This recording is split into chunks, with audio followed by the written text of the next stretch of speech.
Come forward. All right, we call this special meeting of the City Council for Walton Beach to order. At this time, please all rise if you can for the Pledge of Allegiance.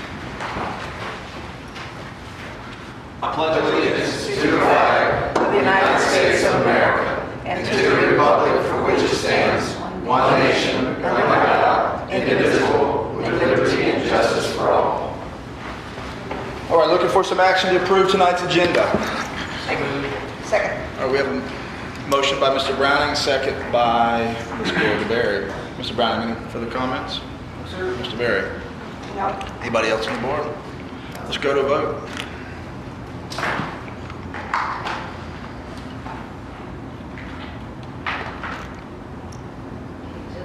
can go ahead and proceed. All in favor, say aye. Aye. Any opposed? All right, passes unanimously with Councilman Jeter and Mayor Allegretto not present. All right, that brings us to action, direction, discussion. Item 4.1, Representative Governance Model Proposal, presented by the NAACP Okaloosa Branch number 5633. Jason, I'm going to bounce past it. Mr. Davis, I'm going to bounce past it to you and run with it from there. So, I want to say it was in the Charter Review Committee meetings. This was originally proposed and then brought before council.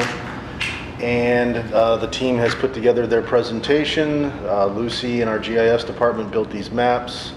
Mr. Burns has drafted some language for, if we go forward from tonight, I'll go to two readings and then out for the vote potentially. Yes?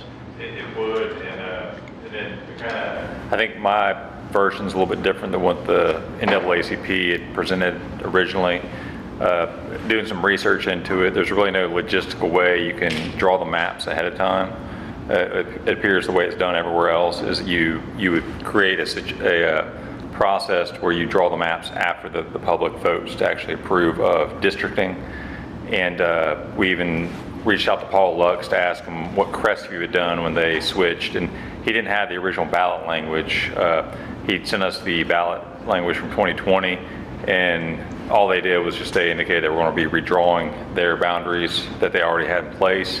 And so I did some research in a couple dozen different municipalities around the state and kind of cobbled together the process that they use to redraw the districts or draw the districts. And it appears what they do is they decide to go with districts, and then the council, then if it passed by the voters at a referendum, then the council would appoint a commission, and the commission would then use the process and the data that's kind of been presented here to you, or will be presented probably most likely to you today, to come up with the actual districts themselves at that point in time, and then it'd be redrawn every, I guess, 10 years, every time a new census comes out at that point. And so that's kind of what I've drafted and what's before you. It's a little bit different because there's no way to actually put maps on a ballot for a ballot question. So. That means that I believe it goes to you, Mr. Williams. Okay, well, thank you, Mayor, Pro Tem Schmidt, and I'm glad that Attorney Burns clarified that, because I recall that was what we were saying. I think the last time we were here was that the maps would come after, the residents had voted on it. So I think that's. I think that line what we were thinking, but we still thought that it was necessary to show you how it could possibly be done. I mean, if it was going to go this way, these maps, I think, certainly helped us get a long way down the road. As you know, we started this process way back in August. City manager indicated we did go before the Charter Commission with this issue, and then came before City Council. And from August to now, a lot of work has been put into this process, and a lot of just a lot of time. And I want to take the opportunity to bring to you two of our team members who were responsible for most of the work. We have a large team. Team member Misty Pounder is here, along with team member Monsieur Wallace, and of course my go-to guy, Mr. Lewis Jennings, and some of our team members who are not present for various reasons have also worked with us on that. So without further ado, I'd like to bring Ms. Wallace up to to start the presentation. I mean, not Ms. Wallace, Ms. Pounder. We spend too much time together. Yeah, we do. Okay. Thank you for allowing this meeting to present again, and we look forward to the discussions at the conclusion of the presentation, specifically the citizens that came out. Is it on? And I'm just, It's on. it's on, I gotta lean forward. Okay. It's for the recording more than the volume. Oh, okay, gotcha. Okay, so again, my name is Misty Pounders, and I'm a longtime resident of Walton Beach who's just really humbly assisting with this presentation, because when Mr. Williams reached out and presented me with the vision of this proposal, it was something I agreed with and I'm proud to support. Okay, so we'll go through here. So this is what we're proposing. We basically want to amend the city charter of Walton Beach to change the method of electing 7 city council members from the current at-large system to a hybrid that will consist of single-member zones and at-large seats in a combination determined by the council. And those will be determined by, or stay within the confines of federal, state, and local law. We'll just go over quick what we're going to do tonight. I'm going to give you the current city council structure, especially if there's anyone here that's new to Fort Walton. The proposed changes to the council structure, a comparison to peer municipalities, and then there will be talking about the Fort Walton Beach proper map and our suggested proposed zone maps, with clarification again that that would be determined after a citizen vote had gone through. And then any questions? Okay. So right now, we have a current council structure that is 7 at-large council seats and an at-large mayor. There may be some confusion due to the administrative seat numbering that you have listed, which doesn't actually confer to a district of any kind. So I know for some people that are new here, they might not understand that. So they're all at-large. And then our proposed council structure would be some combination of zone/district and at-large seats. The number of zones to be determined by the city council after voter approval. So our suggestion for Fort Walton Beach is that hybrid model, and this suggestion includes that all residents of Fort Walton Beach are able to vote for all members of the council, with the candidates voted into the zone districts required to have their primary residence in the appropriate zone. Okay, and why? So the primary goal is to strengthen neighborhood representation with an advocate and champion for those neighborhoods while maintaining that citywide vision in a cohesive representational framework. Now, I know in our first presentation on March 24th, Councilman Walker had provided a list of queried pros of an at-large model, and I would like to discuss a few from the pro column. That will populate if you research this topic yourself. Personally, I'd like to mention that on that 24th meeting, about an hour before I got here, I started to feel ill, was running a horrible fever. I apologize if I felt it sounded like I was obfuscating answering those, so I wanted to run through some of them, okay? So if you search this topic, a pro for at-large, what we currently have, is that they promote a citywide perspective. And this is based off the assumption that the city needs are identical across all residents. We would like to improve representation for communities whose needs differ across the city. And the next pro for at-large, our elections are simpler and easier for voters to understand. And so I would say that simplicity is not fairness. The cities that have transitioned away from at-large systems do it to avoid dilution of representation. The districts with hybrid systems give clear, identifiable representatives for that neighborhood, who also represent the whole city in conjunction with their fellow at-large council members. And then a next pro for at-large is the systems prevent gerrymandering. This is an understandable concern. The proven safeguards such as public input and clear and transparent criteria are a logical safeguard for this concern. And I'll just mention the suggested maps that we're going to present later are transparent and defendable. Another one is that pro is an at-large system ensures equal representation because every voter votes for every seat. And this is really a theoretical promise. Okay, while an at-large council member may feel they're doing their best to be impartial and understand all citizens' needs, it is a reality that seats can be dominated by wealthy or more politically organized parts of a city. having someone on council that understands the unique needs of a neighborhood by being a resident of that neighborhood goes back to the goal of improving representation. And then a pro of the at-large systems is to prevent special interest capture by neighborhoods. And I say special interest capture by neighborhoods, not special interest groups. So neighborhoods are not special interests. They are lived experience for residents. And the districts or zone seats ensure local voices are heard, and maintaining the at-large seats in the hybrid model strikes that balance to avoiding kind of power consolidation. And then also pro is at-large systems are the traditional model and have worked for decades. And so I just want to point back to improvement of representation as the reason to reevaluate a model that was in place strictly because of how things were always done. And speaking as a long-term resident and through my own experiences, and I will respectfully say, as my own opinion separate from the other presenters here today as just a citizen, I don't personally believe the system has worked optimally for decades under the current model. And my personal concerns are not coming from a place of lack of education either. And lastly, another one of the pros listed was that at-large systems ensure fairness because all council members represent everyone. So in practice, at-large systems can result in overrepresentation of those wealthier neighborhoods, underrepresentation of lower income areas, and again, concentration of political power in a few parts of a city. And I can belabor my points as good as anybody else, but I genuinely believe in pulling back the lens on this. We live in a society that can do its own research and prides itself on doing it, has grown skeptical of the conclusions of supposed experts. If anything, the pyramid of expertise has flattened, and more than likely people present here are tuned into this issue, will be doing and have done their own research on this topic, and they have formed their own opinions on the pros and cons of at-large versus hybrid models. The simple question we are asking tonight is, does this council believe it should use its procedural power to allow the residents of Fort Walton Beach to vote on whether to retain at-large voting or convert to a hybrid representational model for its council seats? Basically, to allow the democratic process to confer that research to a citizen vote. All right, so for the next slide, we did a comparison of peer municipalities. And as you can tell, there is a mix of at-large, full district representation, and these hybrid models.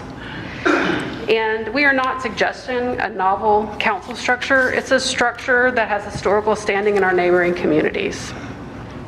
And then as we move forward to the map representation, it is important to note that we prioritized respecting the work that goes into the data analysis for this proposal, and we provided the research hours to avoid unduly burdening for city resources prior to any vote. In addition, these maps are suggestions born from an analysis that stays within the confounds of the law for district slash zones and respects historic Fort Walton Beach neighborhoods. If the council proceeds with approving this item as a ballot item for citizen vote and citizens vote to convert to a hybrid representational model, the final zones will be determined by the council, and we encourage that that be done with public input. And I'm going to hand it over to Mr. Wallace for him to go over the details of the map creations. Thank you.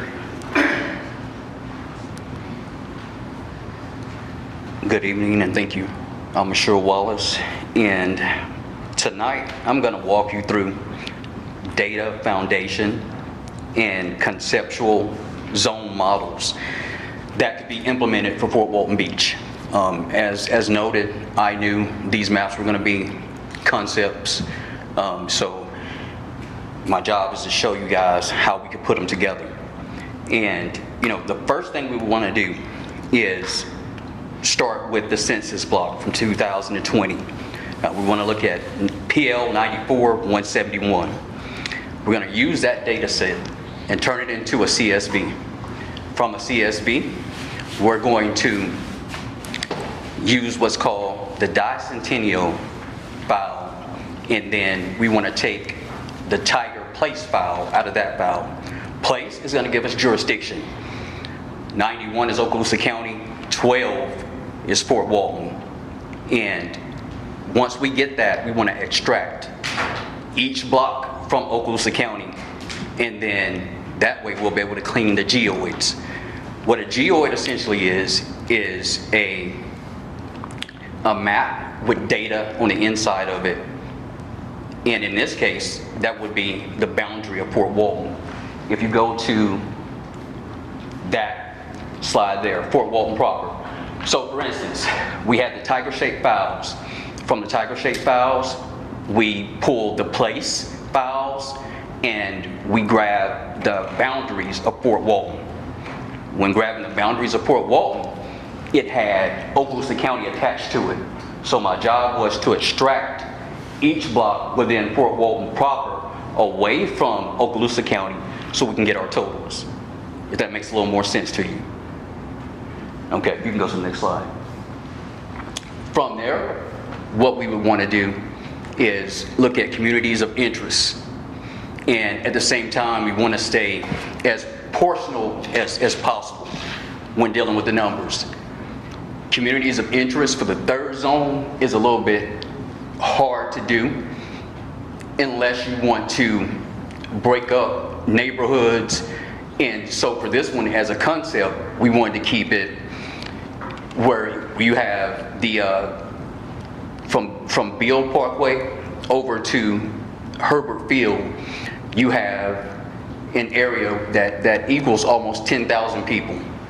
In the first section right there where Garner's Beach is, along with the historic waterfront by Brooks Bridge, you have approximately 7,000 people. And in Kenwood, you have about 3,000 people. So using this model would be hard to do because it would dilute the population. You would have one section where you had a majority, and it's just not feasible for three, unless you try to extend the historic waterfront, the blue section, into the orange section. If that's done, then you still can't account for Kenwood. And the next slide, you have 4 zones. Now the data for the 4 zones, it begins to get a little bit proportional. All I had to do was split the orange section that was in the other slide, and we have the Beale corridor, and then what we call the West Gateway into Herbert Field. And with those numbers, we're still looking proportional, but we still have the blue section, which is the historic waterfront.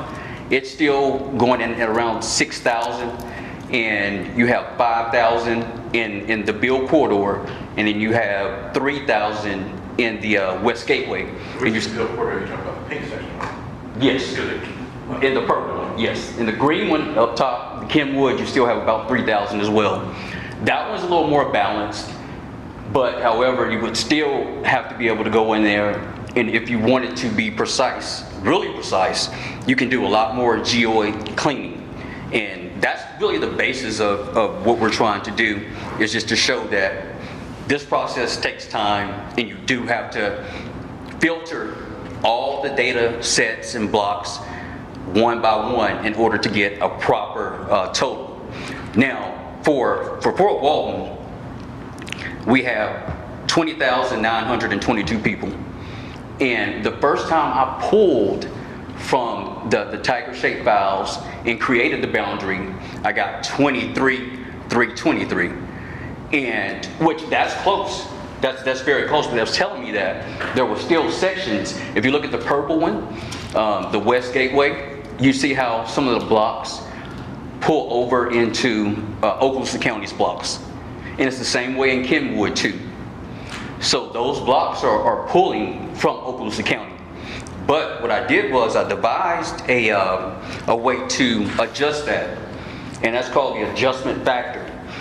And to bring the working numbers into alignment with the official census count while keeping every zone's population exactly the same, we apply an adjustment factor across the entire city. We would take 20,922 and divide it by 21,362. That's the actual population, the raw population, versus the 2020 census population. And you'll get a figure that is going to be 0.97. Now, that lets you know how close our margin is if you guys needed room to project for your future CRAs. You're looking at the growth. I went ahead and looked at the growth of Fort Walton as well, the actual growth. And from what I was seeing that was reported was 21,025 people. But so you're right there, and maybe one or two more cleanings and you can get it back to the 2020 census. But you still have to take into account that if you guys pass this, then you would need to redo it again in 4 years, and the population would more than likely be on the uptick. So you're looking at a number that's going to sit well for the city.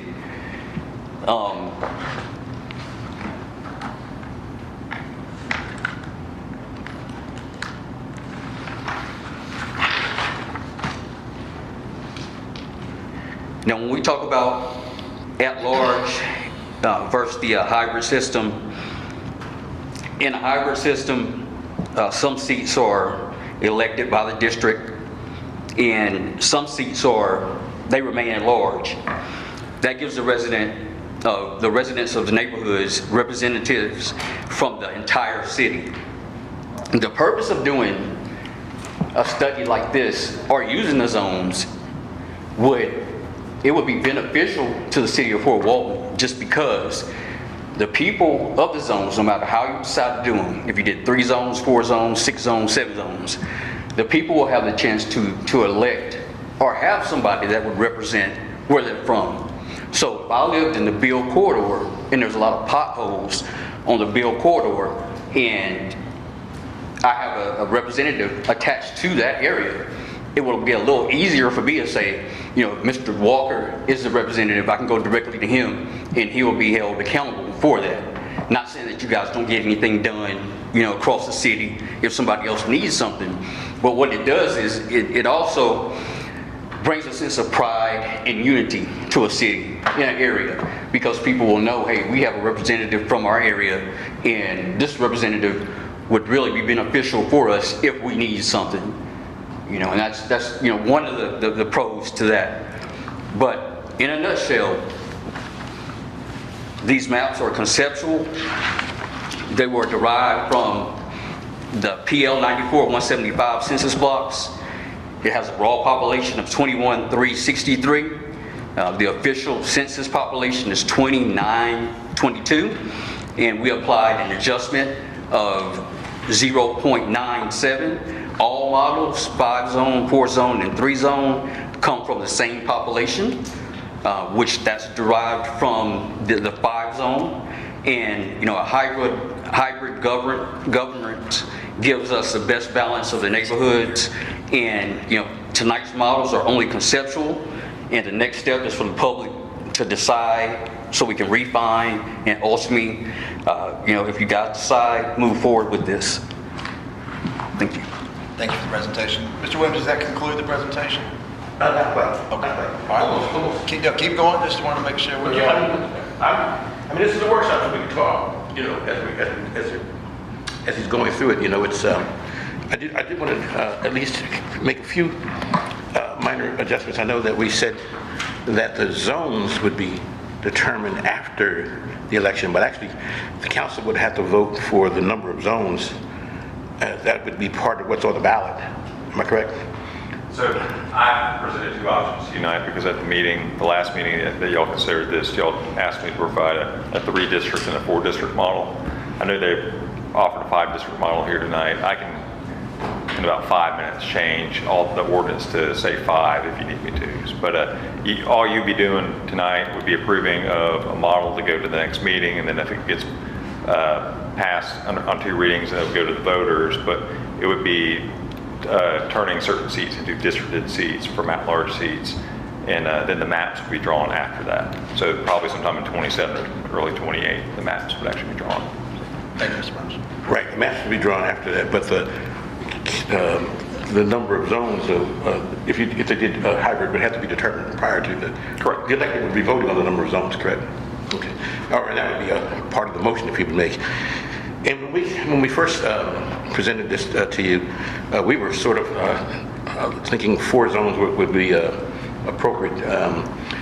And then, of course, after some discussion, not only from hearing from you individually, but even from people in the community, we sort of said, okay, well, we're open to letting y'all look at it 3, 4, and 5. There's some advantages to all of it. Let me just say, and some disadvantages, obviously. If you had a 3-zone, district, that means that hypothetically, you could have 4, well, maybe even 5 people living in a particular zone. And so I think that's kind of, lopsided, if you will. Doesn't mean much other than you could have a supermajority that lives in a single zone.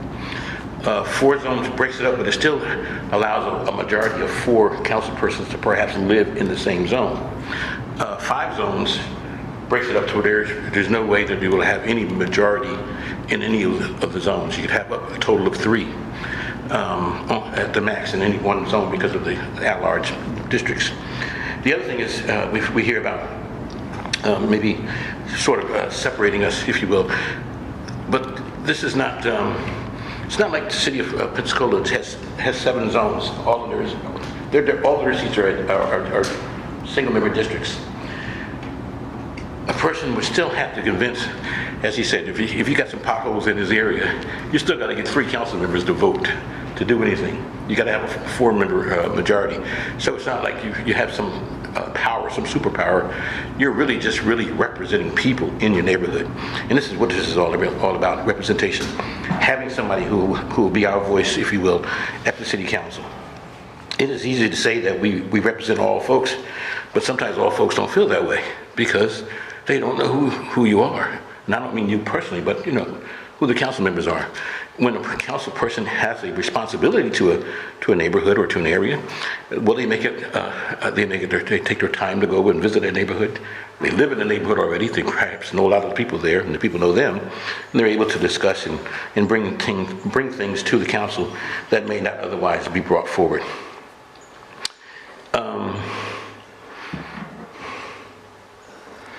Let me also say this. One of the things that I know that the mayor brought up at the last meeting, and the meeting even prior to that, was a concern about residency. How do we prove residency? Well, I went to Paul Lux's website and checked things out, and you folks probably know this already. As a candidate, when you sign up to be a candidate for office, you have to sign a certificate, or what is called an affidavit of residency. So you're part of the requirement to become a candidate for any office. And and it says, I do solemnly swear that I have been a resident within the city of Fort Walton Beach limits for the previous however months it might be on there. So you're swearing an affidavit to that effect. So if someone does come in and fill this out and swear that they're part of that zone or that district or whatever, even part of the city, and it turns out later on that that's not the case, then obviously they can be summarily dismissed. And that can be put into your charter along with it. I don't know if there's language in your charter now. I don't think there is language as to how you would do that.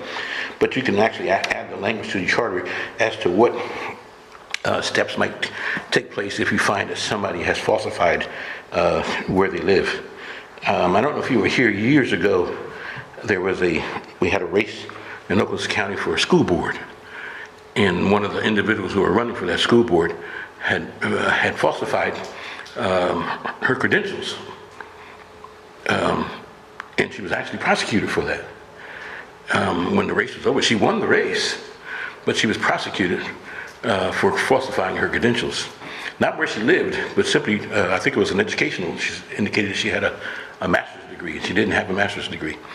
And I remember Judge Maney was actually the judge at the time that ruled on that particular case, and that was and so obviously, and that was several years ago for a school board race. And so obviously, you have some powers if someone were to falsify their residency here in the city of Fort Walton Beach. I don't think that would be a problem that we could not overcome. There was, as I said earlier, there was a lot of work put into this. I know that you have an attorney, and we wanted to do a couple things. We wanted to take a lot of work off of the city, off of your staff, and off of others. And so we put together a proposed charter amendment, the ballot amendment, basically the ordinance, if you will, that you read it. Every time you read the ordinance, it says this. We put together an ordinance that talks about what it should be, the ballot question, if you will. We put together what the ballot language would actually say, what would the voters be drawing on, and what if they vote yes, what that yes means, if they vote no, what the no means. So we put together some voter information summary that we would provide to voters. This is all conceptual, can be redrawn, if you will. We even drafted the charter amendment, the text to your charter. You know, you have a charter out there now with some text in it. Some of that text would have to be amended to include new language, and in fact, in some cases, even new text to the old language. So we have a proposal of what the new language would be, the new text. What I'm trying to say is that we did a lot of the work that we thought might be necessary in advance, not wanting to take anything from Attorney Burns, who I know will have it all drawn up properly, but we wanted to just say that, look, we don't mind putting our heads together and doing the work that was necessary to bring this together, even to the fact of the maps, because I thought the maps would come later, but I think it was a good idea to have the maps here now, at least to give you some idea of what went into that. Let me just close by reading some closing remarks that I actually prepared, so that I don't be stumbling on you and wasting any of your time. But I wanted to say to you, Mayor, and to the council members, that what we're asking for today is simple, and it is just. We are asking for a government that sees every neighborhood, that hears every voice, and serves every resident with fairness and accountability. For decades, Fort Walton Beach has operated under an entirely at-large system, a system that may have worked for a smaller, less diverse city, but it no longer reflects who we are or who we are becoming. Our population in the city has grown. Our neighborhoods have distinct identities. Our communities have different needs. And yes, under the current structure, all representation is elected citywide, leaving entire areas of the city without a clear advocate at the table. The NAACP's proposal for a hybrid city council, 3, 4, or 5 district seats in the balance to be at-large seats, is not radical. It is responsible. It's balanced, and it's fair. It preserves the citywide perspective while finally ensuring that every corner of Fort Walton Beach has someone accountable to the people who live there. Now, this is not about politics, nor about race. It's not about partisanship. This is about representation. That's the foundation of American democracy. District seats ensure that neighborhoods with historically limited influence finally have a voice. At-large seats ensure that the broader interests of the entire city remains protected. Together, they create a structure that is inclusive, modern, and reflective of the community we serve. Now, let me be clear. Representation is not a privilege. It is a right. A right that should not depend on where you live, or how much you earn, or whether your neighborhood has historically been heard. Fort Walton Beach deserves a council that looks like its people, listens to its people, and is accountable to its people. The hybrid model moves us towards that future, a future where every resident can say, someone on that council speaks for my community.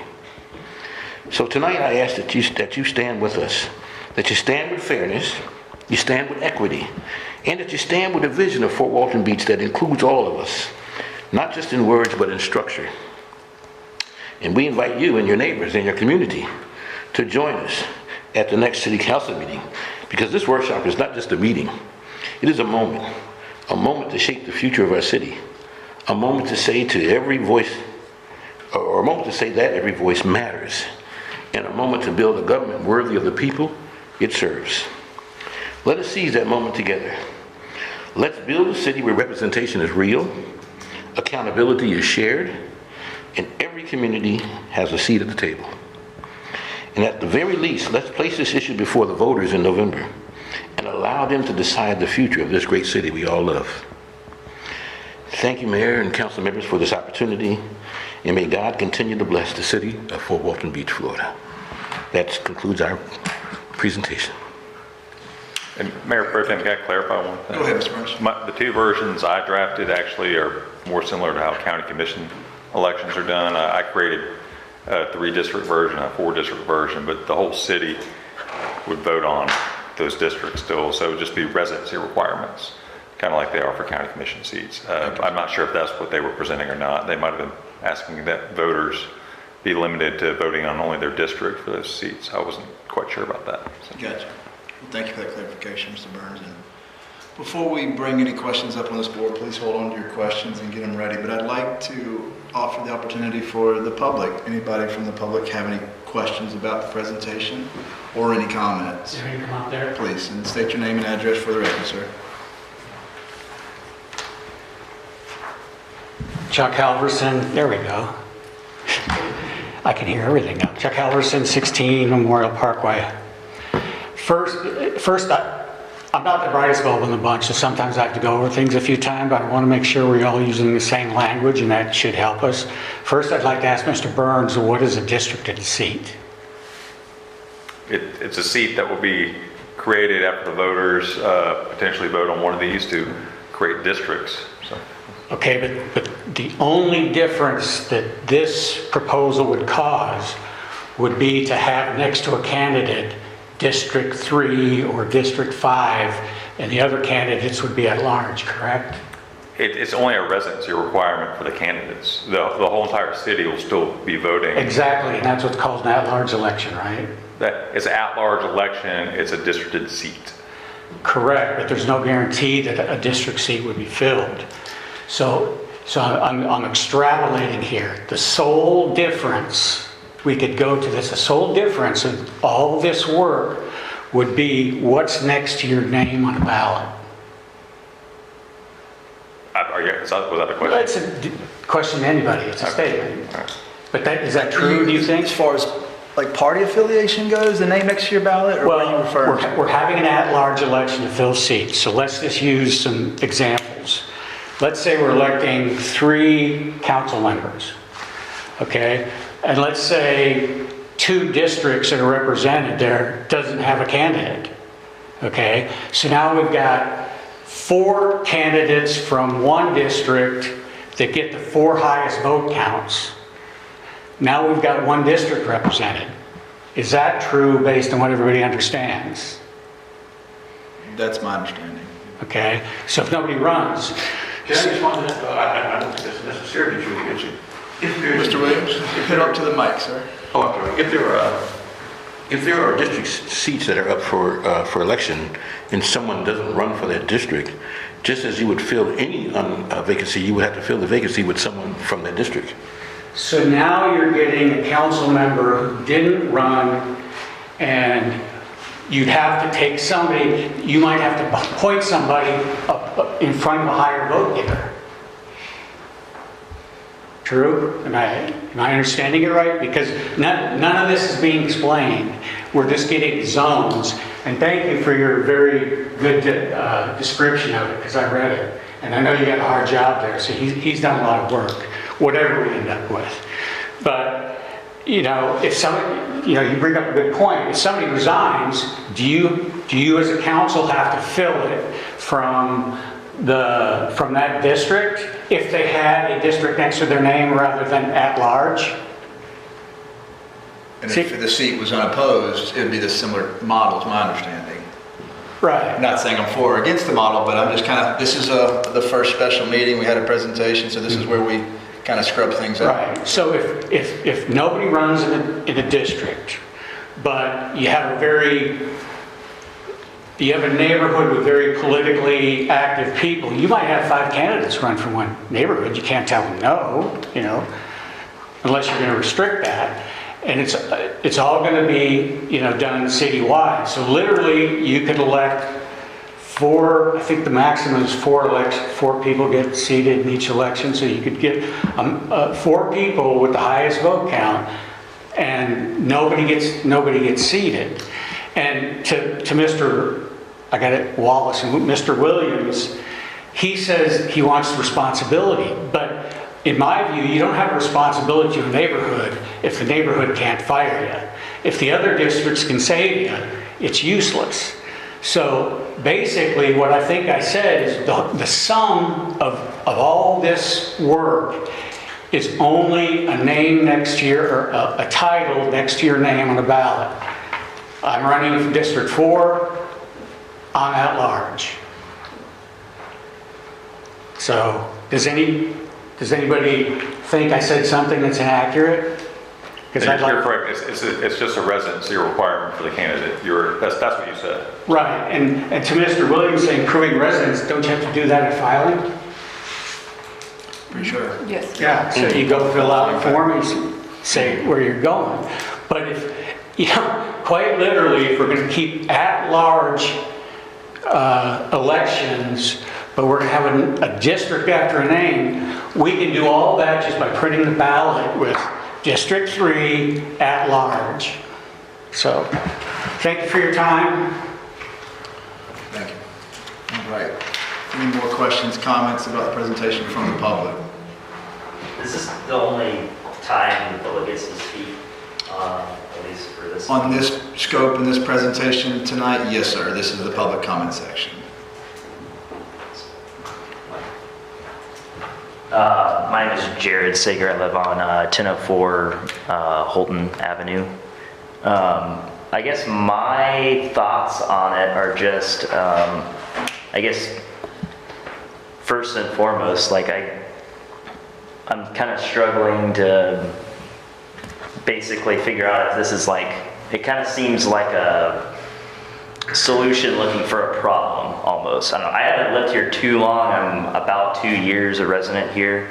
And I've only been coming to these meetings since maybe the beginning of the year, but I hear the concerns that this sort of addresses, but I guess I don't even know if the concerns even actually exist in any meaningful capacity. So like, are there testimonies that maybe we could hear like later down the line from people who have had issues that this would actually like fix or solve?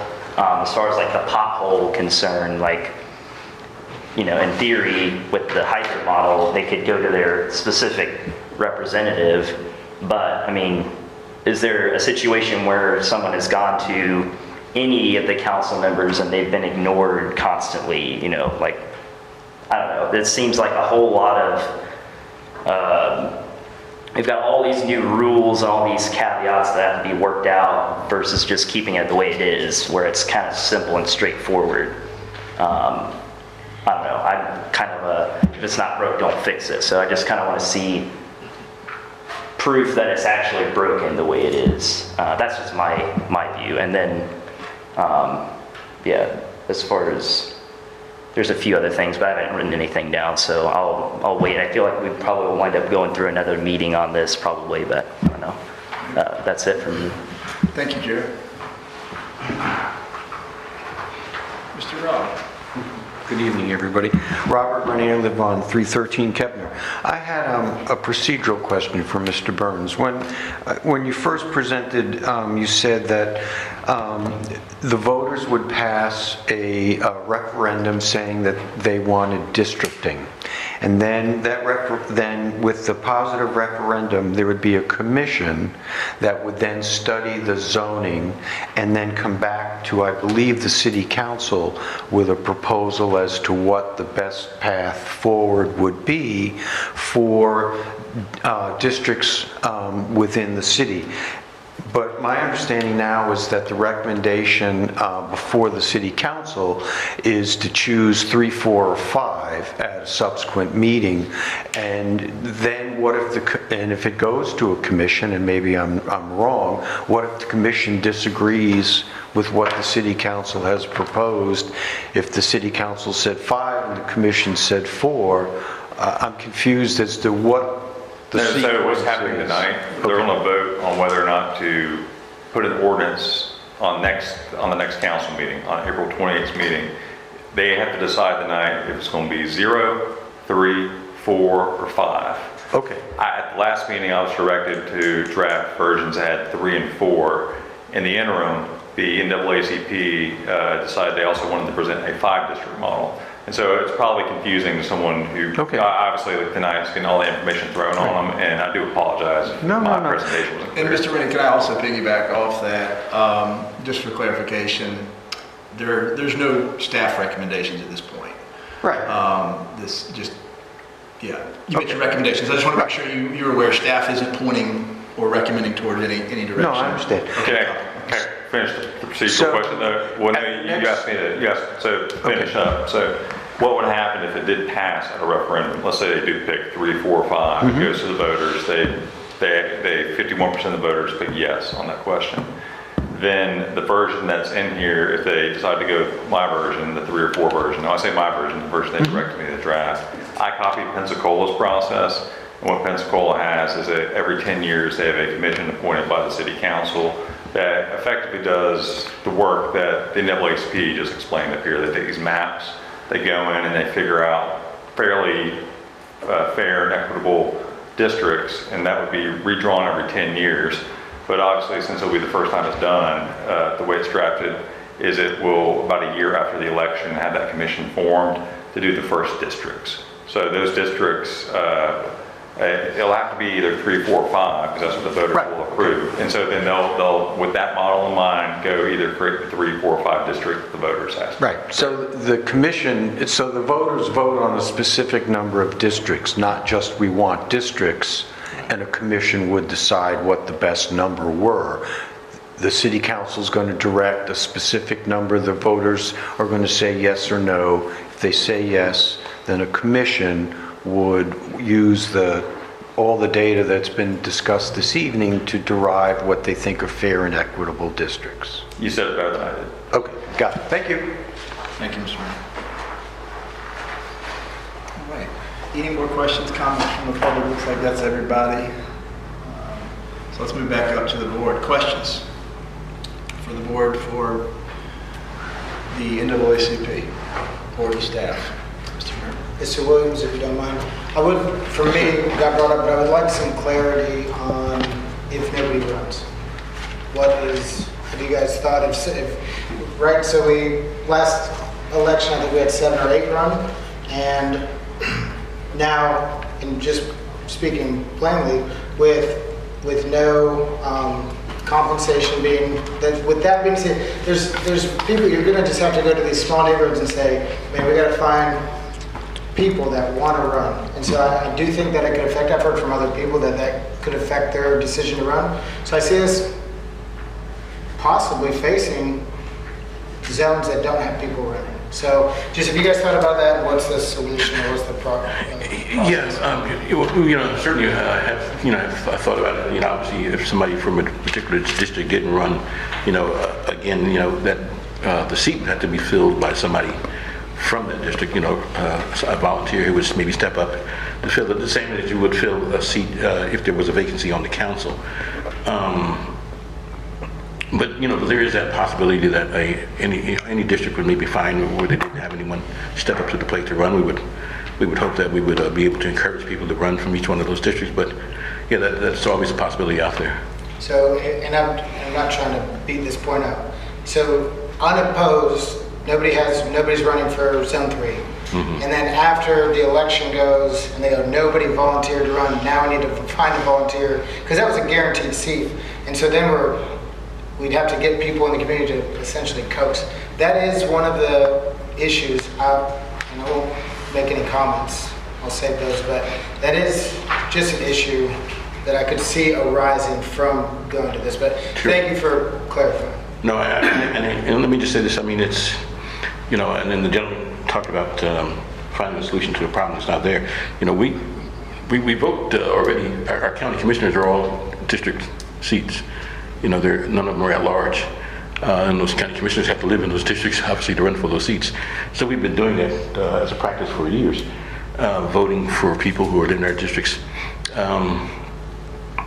This is, this may be new for Fort Walton, but it's not necessary. It's not a new practice. It's practice in many places. Like we said, we have Crestview that only has 5 seats, but yet has 3 districts. And so, is there a possibility that somebody may not run for district? Sure, but I would think that the citizens would not let that happen in their particular district. Appreciate it, sir. Mr. Brown. I have a question for Ms. Thomas. Is that it? A couple questions. So, I wrote down some pros that you mentioned, and you said neighborhood representation. I know these maps are just conceptual, right? Correct. So, but if it was the way that it is in each example here, Gardner's Beach is zoned with Ferry Park. So, and which neighborhood would that be representing? Because that's two separate neighborhoods. So I think when Mr. Wallace put together those sections, it's because those are community of interest. The waterfront district has more in common with Garner's Beach than it does with any of the other district zones. So unless you went to a 6 or 7 model, it would have to reside with one of the other zones. That's why it's So considered. the community of interest. So like I've lived in both zones. I currently live in Garner's Beach. Well, the same zone, but I currently live in Garner's Beach. When I lived in Ferry Park, and I can't speak for everybody who lives in Ferry Park, when I lived in Ferry Park, I didn't think I was in a waterfront community at all. I mean, I think that Yacht Club probably thinks that. Bay Brooks probably thinks that. So I'm not really seeing the community of interest. So I think the way I was looking at it when I was examining this as someone who lives on the west side of Beale, for you guys, you have your shared shops, your shared traffic issues, even though you're not, we call it the waterfront district as a term, as like a historical neighborhood. That's the terminology that was used for that. But in reality, it's what you're accessing, what you're enduring. Like you probably have issues with tourism traffic more than you would get at obviously Kenwood. You know, those are kind of the things that make you a community of interest. And it's not necessarily just because you're close to that waterfront. It's more than just that for those neighborhoods. I read the point as well, and Steve here. Yeah. You know, Fort Walton Beach is broken up into 11 neighborhoods.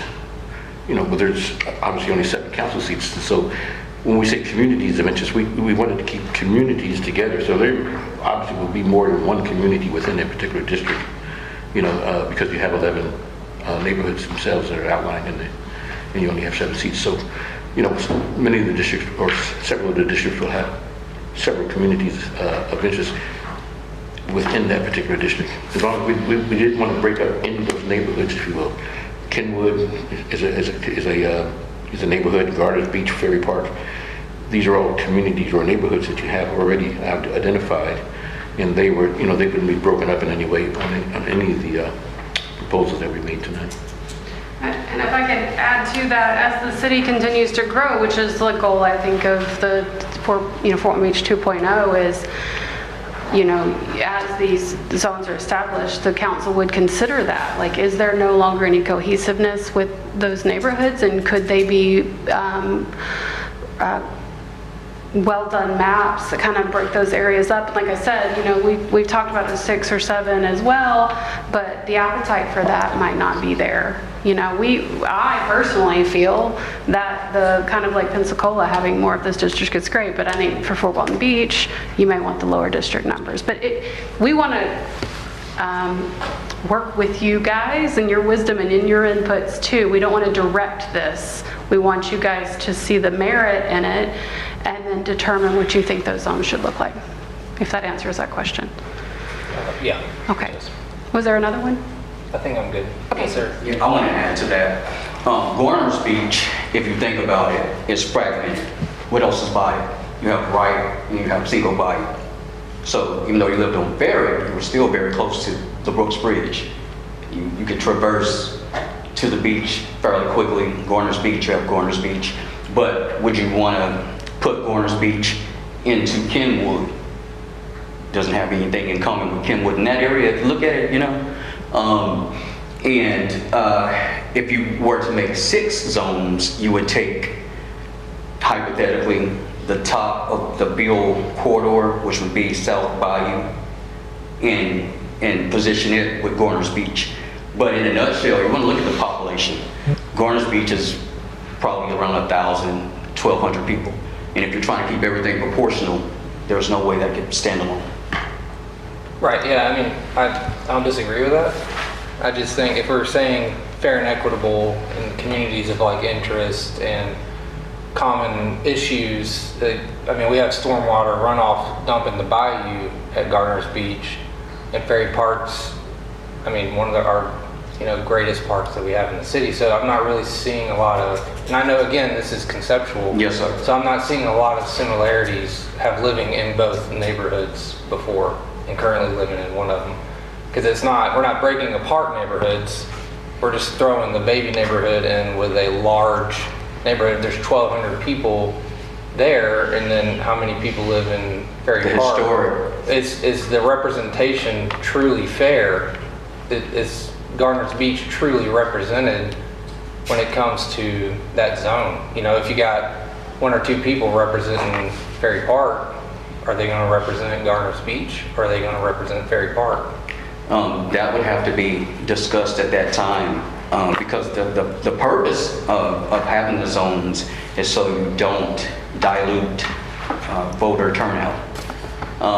And the assumption is that hopefully as the zones form, people will take pride in their zones or their districts, and they would want to go vote because they know they will have a direct access point to a person representing their area. But as far as Garner's Beach having anything to do with the historic waterfront core, and you've lived there, so I respect that. But, you know, again, you would have to look at what would be the other options. And a lot of other cities do that too. But they combine smaller areas. And what you really have to look at, though, is the Voters' Right Act. Whenever you start splitting the cities into zones or districts, you have to keep them in compliance with that act. And the deviation is not supposed to be more than 10%. So from your largest population to your smallest, and nothing else out there would go with 1,000, 1,200 with Garner's Beach. So it would have to go in that area. That's all I got, Madam. Further questions? Mr. Walker. Yeah, I believe Mr. Williams and maybe Ms. Pounders as well. Yes, sir. Thank you. You know, I know you didn't intend this, but I take many of these things personally. I know the words that come out of your mouths up there are, you know, intended for the purpose of these districts, but it's insinuating that this body doesn't represent particular neighborhoods, communities of interest, and I just take that personally because that's not the case. So to put that forward as a reason to go to districts is that there's not been representation, I take personally. So I'm going to try to control my emotions on that. Well, let's do that because obviously I never said that this council doesn't represent those people. I'm saying the people who live in those districts may not feel like they have someone that they can go to. Well, thank you for that. And like the speaker spoke, Ms. Jared spoke over there, I sense this too, that we're looking for a solution to a problem that doesn't exist. So I'm going to be looking for some specifics. You talk about people that may not feel a certain way. Well, I'm not sure exactly how we got here. You're the only face I've seen up here talking about it. I've not had any, no citizen show up here at that podium. I've not received calls, texts, or emails asking for districts. So it appears to me that there's one group, one person that's up here speaking, and I've not heard from anybody in the community that says, you know what, Mr. Walker, or to this body, I don't feel represented. I've come up there, I've asked for this, I've emailed, I've not seen that. So it's like you're representing spirits out there.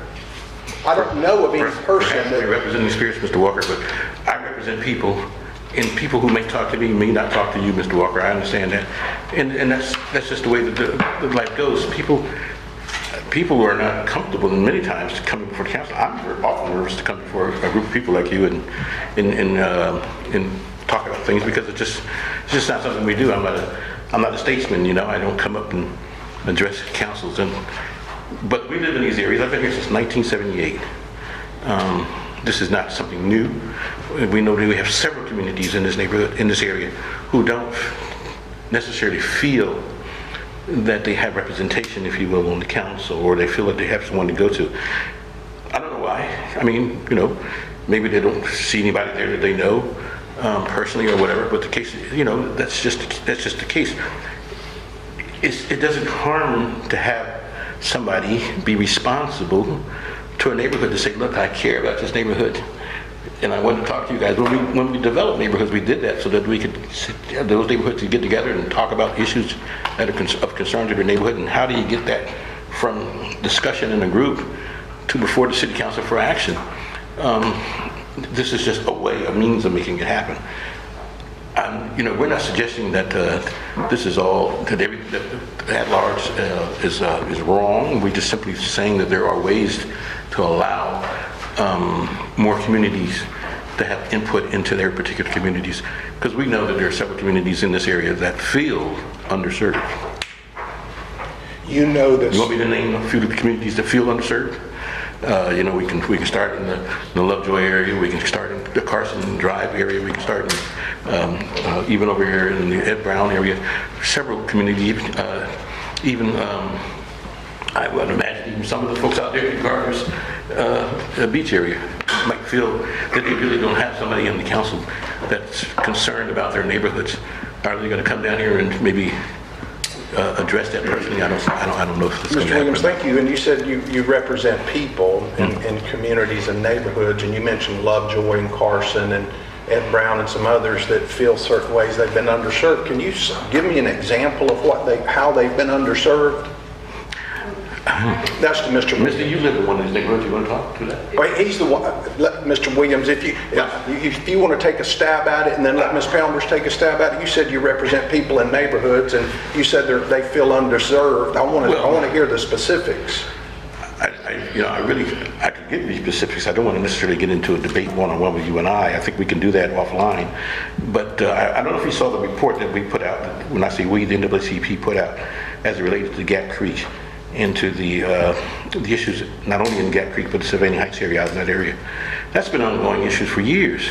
The community has been screaming for years to have something happen in that neighborhood. Who championed that? Who came to the rescue? Who knocked on the doors and brought the governments to the table to sit down to champion the environmental issues that they have in Sylvania Heights? I don't know. You don't know who championed that? Were you the champion of that? No, I'm saying, are you the one who championed that? I'm not suggesting. Because it's working. There are many champions, but they didn't sit on the city council. They came from people in the community who had gone to county commissioners, the city council, to state government, to federal governments, and begged them to come and make some changes in those neighborhoods, in those areas. And there's several more examples, if you will, throughout the communities. And that's in the works now, correct? That is in the works now. Okay, yeah. And the solution came about without districts, and you're saying even without city council, it was a private matter. No, I didn't say without city council, the private matter. It requires city council. It's going to require city council to play a role in that. It requires several municipalities actually to play a role in it. The problem was no municipality had single responsibility, so no municipality was really taking responsibility, and it just kept going and going and going. Look, I'm not going to try to debate everything that has gone on out there. I understand that you may be against the process. I don't have a problem with that, but we don't come here and try to make a problem simply because we thought, oh, this is something to do. This is a lot of work. I could have been doing, quite a few things, but I thought this was I'd much rather be somewhere tonight. Yeah. Look, we brought this before I told you before. We brought this before the city council almost 25 years ago, when you had numbered seats. Anybody remember the numbered seats? But I said then, 25 years ago, that you had numbered seats, but then the numbers meant nothing. So this is not a new issue for me, or for the NAACP, if you will. I thought the numbered seats were fine. If the numbered seats meant something, if they meant that if you had seat number one, that you lived here or you lived there. Yeah, just back to the personal feelings I take from it, I just take great offense to think that there are people that you say that exist that don't feel comfortable speaking with me about a problem in their community, but somehow they're going to feel comfortable speaking with someone if they have a number beside their name, number 2. I don't understand that concept. So I'm not. Well, Mr. Walker, I don't know. I'm not. I think you're really summarizing my comments a lot differently than what I'm intending for. It's just how I'm taking them. You talk about how people feel. You're talking about the people you feel. I feel a certain way too. When I have a problem in the county, I know who represents my area in the county that I would talk to. And the first person I would talk to is that person in the county.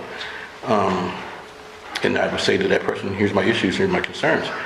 And that person will either convince me that there's something being done about it, they can do something about it, nothing needs to be, whatever the case may be, or they'll bring it before the county commissioners on my behalf, if you will. But I have someone I can go to. I don't, you know, to at least a starting point, a champion. And that representative, I've heard that argument about the districts and you going to your county commissioner. That's one of that body. I think there's 7 there as well. There's 5 county commissioners. So you've got one of 5. I personally feel I like going up to a body as this body as a whole and saying you're all responsible for my problem that I'm facing, because otherwise if you have one person on that county commission that's out of favor, let's say, and they don't have good working relationships with the other 4, your problem gets killed because they don't like that representative. So at the last meeting, not only did I present a lot of pros for remaining at large, undistricted, I presented cons to the districting. And let me ask you, I know we refer to these maps here a lot, and the commission that would come after it. Isn't that typically called gerrymandering? Isn't that the gerrymandering process? No, sir. It's not. No, sir. That's not. Shaping districts? There's no gerrymandering on it. I'm sorry, say it again. I didn't say jerry-rigging, I said gerrymandering. There's no gerrymandering on any of these maps. Isn't gerrymandering shaping voting districts? No, sir. No. What is gerrymandering? Gerrymandering is not shaping voting districts. Gerrymandering is manipulating maps to favor, if you will, a particular partisan or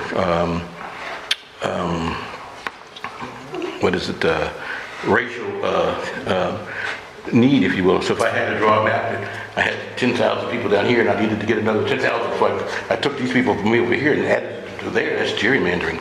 There's, you know, but these are all contiguous. They're all in line.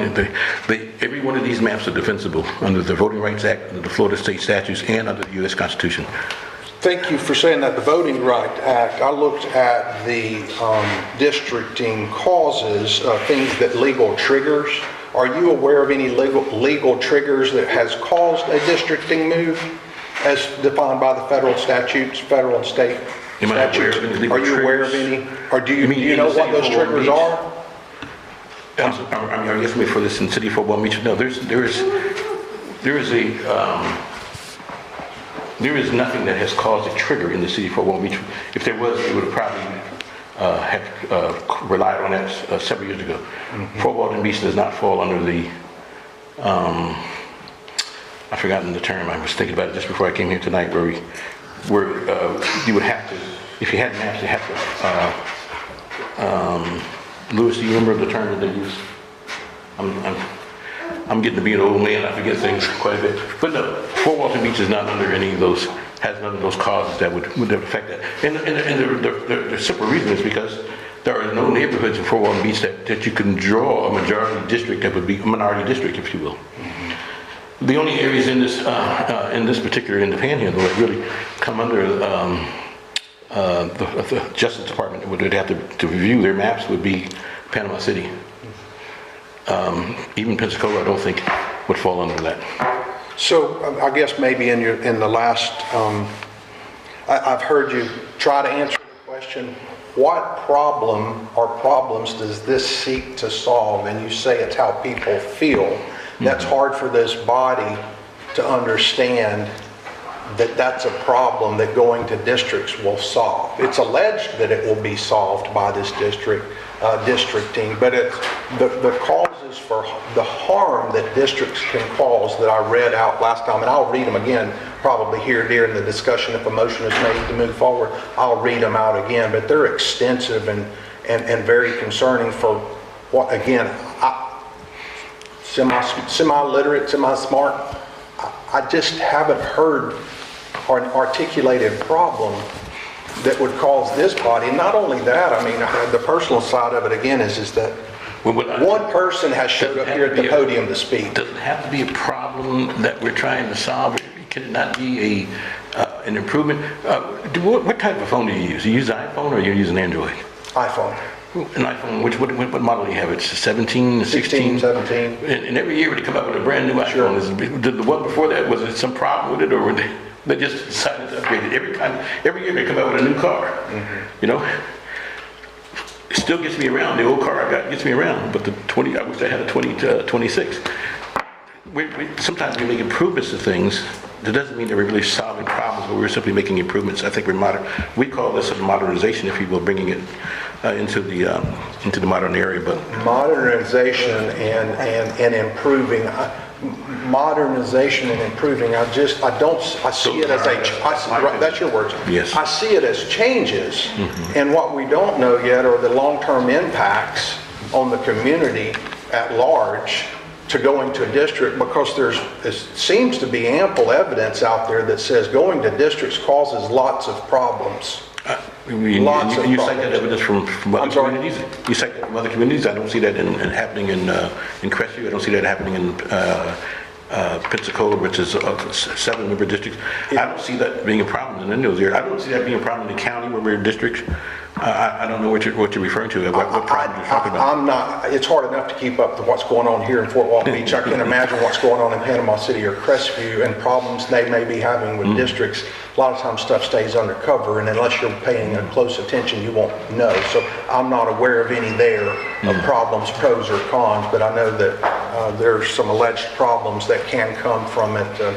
Gerrymandering, I think we'll disagree on what the definition of gerrymandering is. It's actually a process, I believe, that does help establish the maps. But that's all I have for now. Can you explain what gerrymandering is? Good discussion. Well, we're gonna stop there and go on to some more questions that we have. Hold on to your questions. If y'all want to revisit the definition of gerrymandering back and forth, y'all can do that. Let's get to Ms. Riley, Mr. Berry, and we'll revisit some more questions. Okay, I'm going to be really quick with it because honestly, I'm not saying I'm the subject matter expert, but I really don't have any questions, and I'm going to tell you why I don't have any questions, but I want the gentleman in the back.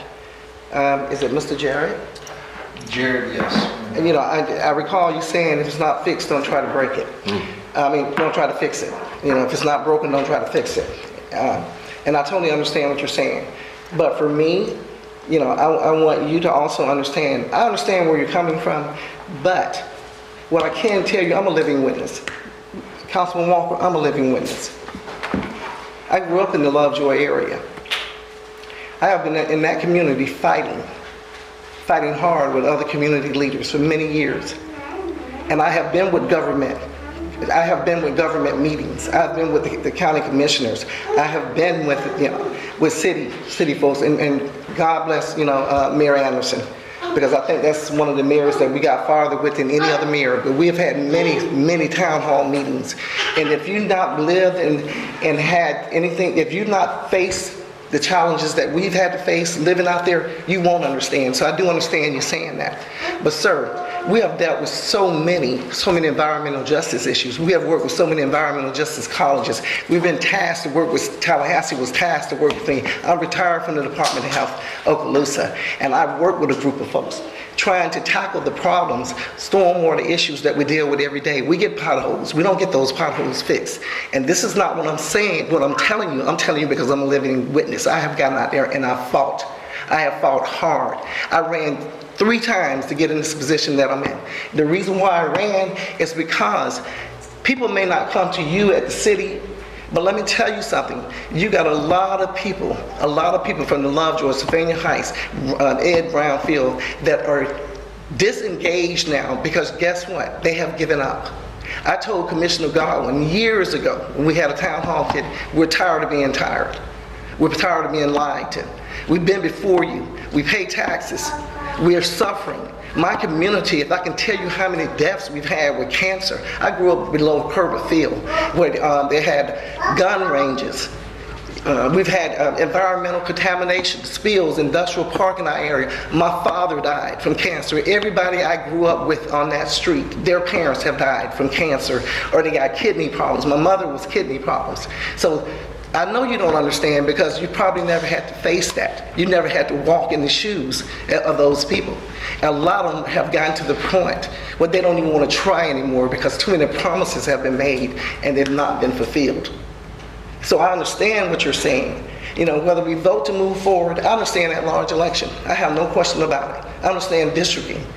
I have no question about it. Now, whether the ISIS approve to move forward or don't approve to move forward, I'm going to tell you, you have some disengaged, marginalized communities all over the nation, but we face it right here in the city of Fort Walton Beach. I grew up in it. I've been out there for years fighting. The census data never would have been changed. We would not have an opportunity zone. I fought for that with other community leaders, because guess what? They combined the Lovejoy Sylvania Heights community with John Quill, where the more affluent neighbors live. They combined that and knocked us out of the means of getting any type of fundings to help grow revitalize and regrow that community. We're knocked out of it. But guess what? We pulled ourselves up by the bootstrap and we kept fighting. We fought and fought and fought till we got the census change from 219 to 219.01 to 219.02. To take us away from that, the John Quill community, where we can get fundings and we can get help.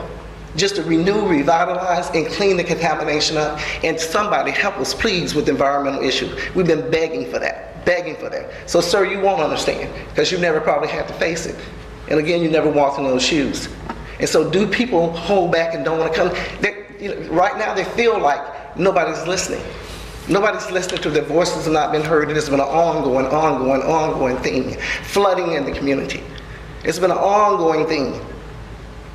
Water, I mean, literally water that's sitting idle, where you got mosquitoes and bugs and everything else that are coming. I mean, it's a lot of issues that are out there. And you know what? I thank God that I had the resiliency to keep going 3 times before I got on this diocese. And I told people, I will not leave this world without trying again to get on this council. I want to hear the voices of the people, because I understand that, because the people that I have fought hard for, voices have not been heard. That's it. I don't know how else to explain it to you, sir. I don't. But I can give you a tour of the community. I can show you some things in our community. I can show you some things that need to be fixed. And I thank God, Mr. Davis, he's toured it. He's toured the community. So if you've never seen it, you never felt it, you never walked it, and you never had any thoughts about it, it never affected your life, of course you won't understand. You won't understand it, because your mindset is not broken. But sir, we're a broken community. We need help. We need help. And we can't do it alone. I don't know if you would allow me to speak. Let's do it. Okay, thank you. I'm not a member of the NAACP. I'm a citizen. I've been here for 40 years. I live near Ed Brown Street. If you're not aware of where that's located, behind City Hall, that section going up to Hollywood and Beale in that corridor, okay? And Chief Bates, you're going to have to plug your ears on this one. I'm an over-policed historic neighborhood. If you lived in Kenwood or Elliott Point, and growing up where I grew up, and continues to still happen, just a few years ago I had an incident happen. But, there's no grace given for minor and petty offenses. This is an area that the police will come to get people and not to encourage change. We had to fight, like Debbie's saying, for her neighborhood. To be heard is not blight or a problem or poverty to be ignored, but intelligent, hardworking people that are trying to build generational wealth in their neighborhood are coming back and buying those homes and doing the best we can with the resources we have and being tax-paying folks. I have arsenic in my groundwater from Gulf Power that we didn't even know about for so many years because the EPA and Gulf Power were hiding it. The city of Fort Walton had to work with Gulf Power to put clean outs. And all those years, I have 5 family members with cancer, all different cancers. And I would have to lawyer up so hard to even get anything done. And, thankfully, the city did work with us, but it took pushes for these things, right? And I get it. If you're not in a neighborhood that experiences this, man, I went down to Brook Street for Halloween. It was like going to Disney. I'd never seen anything like this in my life. You had a delightful experience with the police. You had your tent set up. You had wonderful folks. And again, this is just me speaking separate from the presentations here. That's nothing I've never seen. And I would love to rise the boat for everybody. And it's just true, Councilman Walker, people aren't going to talk to you. You're one of those people, you did it personally to me, going into my Facebook page, pulling out information about me, to go back to a post, to use my personal information, to make assumptions. That's just not comfortable for people. And not everyone wants to get in front of a council who hasn't had anything but animosity, right? And so I'm sorry that people aren't comfortable coming to you and saying, hey, whole council, help, right? But if they historically have not been helped, you're going to give up. It's natural to self-preserve, step out, especially if you've been in an environment, and Chief Page, I mean this with kindness, I mean, I'm so glad you're here. You're transparent, you get full information, you've been a great, great help for the city.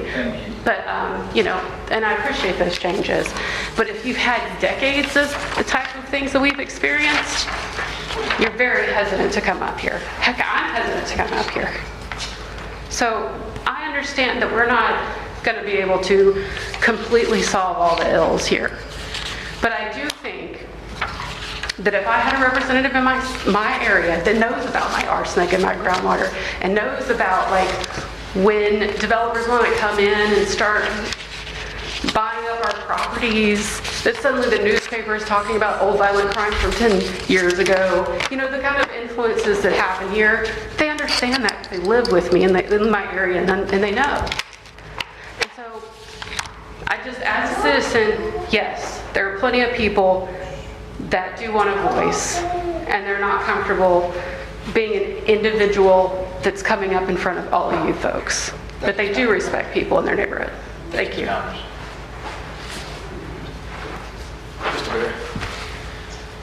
I've been here since 1970, probably before some of you were born. I know Sylvania Heights. I know my district number 3. I know Kenwood. I even know Perdido, where you live, Mr. Sabu.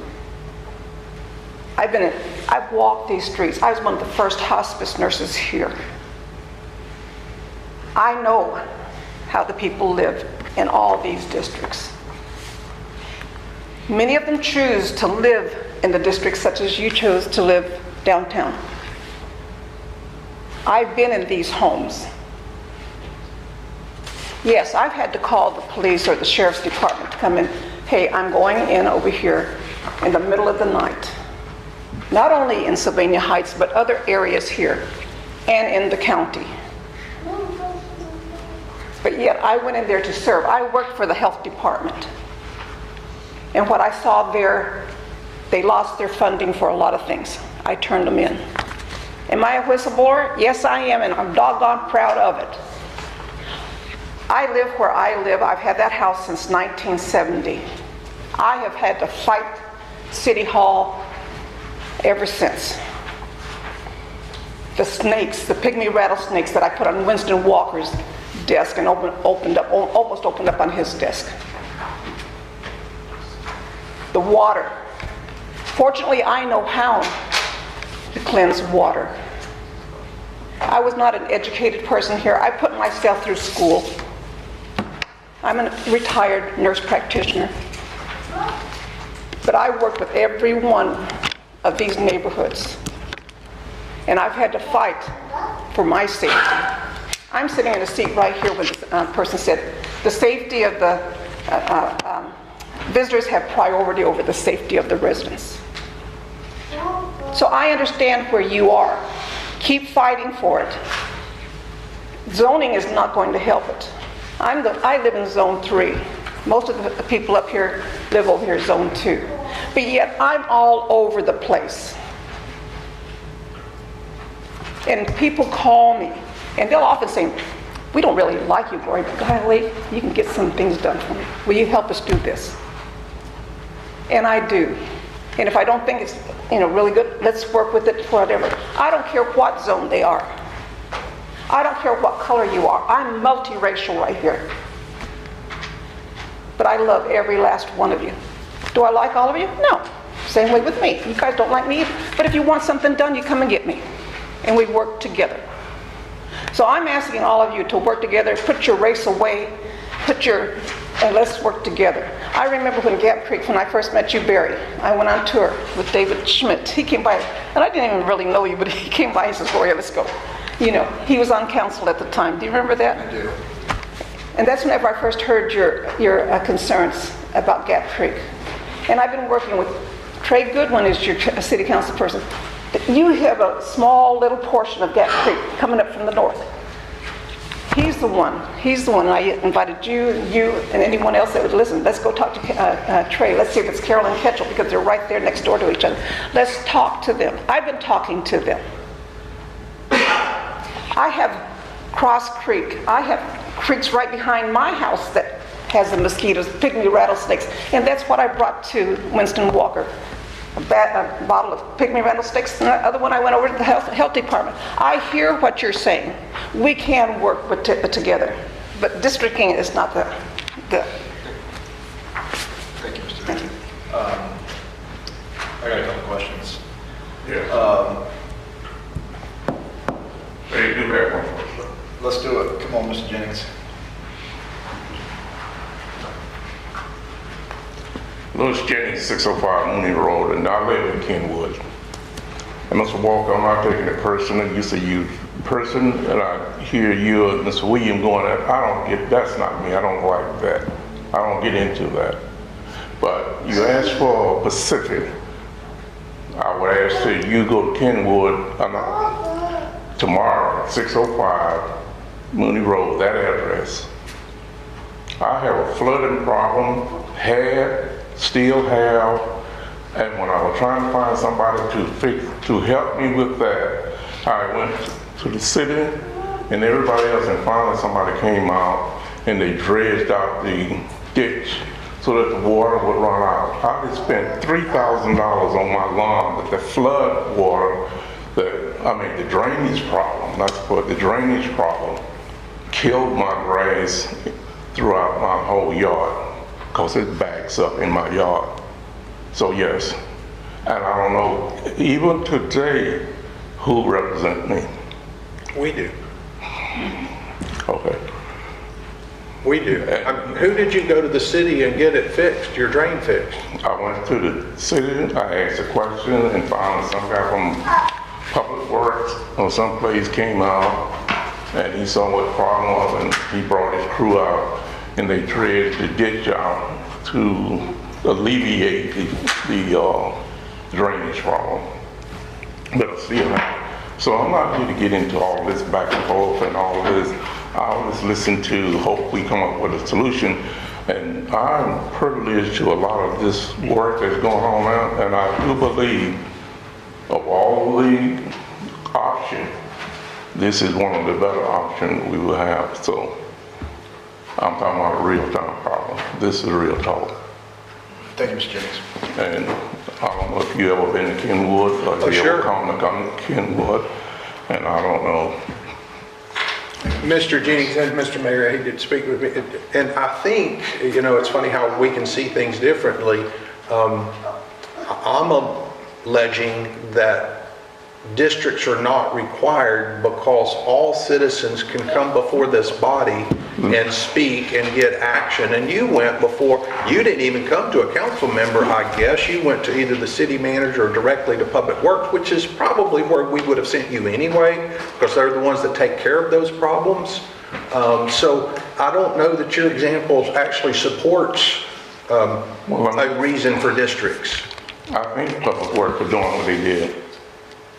But out there, you don't walk, I still got a problem. You want to come out tomorrow and look at my problem and see if you can fix it? No, what I will do, but I will take the information and get it over to Daniel Payne and Public Works, and I'll stay in touch with you to see if it gets fixed, because that's what representatives do. And anybody on this board. Tomorrow. I'm sorry? I will invite you out tomorrow. Your time. All right, y'all work that out. The invite's there. Mr. Payne will probably Danny Payne will probably glue it together, masterfully, like he normally does. While she's quiet, Mr. Gray, go ahead and do it. God bless you for having to maintain that while all this we're about to hear about. I'm Barry Gray at 217 Burnett Avenue, and I know you just mentioned coming in front of council. I've been coming in front of council for 30-some years. I've been doing environmental research in the Lovejoy community for 30-some years. I work with Florida State, FAMU, different colleges, University of West Florida. I got studies stacked this high, and I've been in front of council. I think about 18 years ago, council assigned somebody to Lovejoy, but then when the new council came in, it disappeared. And when we talk about district voting, we talk about representation. In 1977, you guys came in, took our park, said you're gonna put another park. And I know someone mentioned about trusting people. The community has given up on voting. The reason why, because you have a community right here. This is Cromalard. This is a toxic site that I've been studying for the last 20-some years. I've come in front of council, different council, for years about Cromalard. Cromalard was pouring toxic chemicals down city drainage, and also another company called The Street, they was pouring TCE, which is I think I mentioned it probably last year, and someone said it's normal for chemicals to be in groundwater, not man-made chemicals. And EPA is coming. I met with EPA who went to Lovejoy community and basically look at the aquifer system. And where the aquifer system flows at, someone in every other household either have died or has kidney failure. So we've been in front of city council. I've got studies where go all the way back to the Fort Walton Beach Police Department had a gun range on Lovejoy. They closed it down, cleaned up site. And on that site it said, we're cleaning the site up, but we're not going into the community. This is a lead contamination study. And you guys had a fire range on Lovejoy back in the 70s. You were using from Carmel, it was a boating company on Ankle Street. You guys was taking a resin, using it to set a fire, and the fire would get out of control. So then you found out it was a toxic. They cleaned up the soil on Lovejoy, and it's mentioned in that study saying we would not go into the community. So I've been in front of city council. And every time I come in front of city council, I've never seen a city council say, Barry, come on, let's go and meet. Let's talk about this environmental issue. Me and Debbie fought to get the Central Tract study done, the opportunity zone. We was very good in getting Shoreline Village to come into our community. One big thing that they couldn't do, they couldn't install a groundwater system. Reason why? Because the groundwater in Sylvania Heights is contaminated. So right now they have a ban on irrigation system within that community. And if you go back and look at the studies, you know where all the contamination come from? Those companies in the 70s, and one company in federal court mentioned, I think it was DRS or DRE, said the city gave them permission to put toxic chemical in the drain in 1977, in the 70s. So in your system, drainage system down Anchors was basically falling apart. So all the toxic came out of your drainage system, and I think the city manager, the county manager now was here then over environmental. Y'all came in and replaced your drainage system, but it's a new sewage system. But right now, when we ride through Lovejoy, city manager went in there, Mr. Sabu been in there, Louis Jenny. We just did a visit. We got companies are coming into our community, digging wells, testing the well for different chemicals. And the chemicals they're testing for are man-made chemicals. We have a community garden located in Sylvania Heights, spend thousands of dollars on it. Right now, the chemicals are so high in there that we had to shut the garden down, the pump system, and go a regular water system. So I've been coming in front of you guys for 30 years, and I've never had a city council come to me and say, Barry, let's go and do something about it. And I never. So when that's what I look at, on my street, Burnett Street, I got a tree at the bottom of my street. City manager came and looked at it. I got about 4 oak trees that fallen down. When it rains, we have 12 people who live over that creek that can't get out. Last year, the fire department came and took letters to get those residents out. Where's city council? You know what I'm saying? So I've seen it. I've been in front of it. I got studies right here. You got a city council. He was getting his degree at University of West Florida. You know what his thesis was on? The Sylvania Heights community. I pulled this thesis, and this right here came from an ex-city council, wrote about that community for his to get his master's degree. So you got a city council that wrote about that community and ain't nothing being done. So they don't have a voice. And what is happening, if you go back into the 70s, that community had one of the highest voting blocks. But they gave up because wasn't nothing getting done. You go to the bottom of Combs Manor, when it rains, our drainage system is not cleaned out. The water sits in the street. It's a swimming pool. So, you know, we got to have a voice. And we said we visited the community. I've come to meetings and, we got potholes full. But the thing about it, nothing is being addressed majorly in that community. And what hurts me the worst is now we're talking about 3% cap, this cap. When you go to talk doing all that, we've already been deprived. We're taxpayers. I pay taxes and don't even have a park for my little kid to play. I got to go to somebody else's neighborhood. We did a park study before you guys built the park on Jet Drive. You guys, city requested a park study. I got a copy of it, I can send it to you. You did a park study, said what's the best place to put a park at. When that study came back, it said the best place to put a park at, where? The W.E. Combs community. It still is not a park there. You guys requested a study from University of West Florida and didn't even go by what the study told you to do. So we need a voice, and I don't want to top the time. I can go through documentations supporting what I'm talking about this high, because I've been studying this for almost 30-some years. So, and like I said, I've been in front of you guys numerous of times for the last 30 years. It's nothing happened. Nope. I've been in front of you guys, walk away. No one has called me and said, Barry, let's do a tour. Barry, let's look at it. One person have that man right there. He took a tour of the whole community. He even went to Sylvania Heights, looked at the wells, the shallow wells, the deep wells. You know, you tell me if a tree set in Ferry Park, flooding that neighborhood, it'll be still sitting there 30 years later. Now just answer that. I say either people don't care or they don't know. You choose the latter.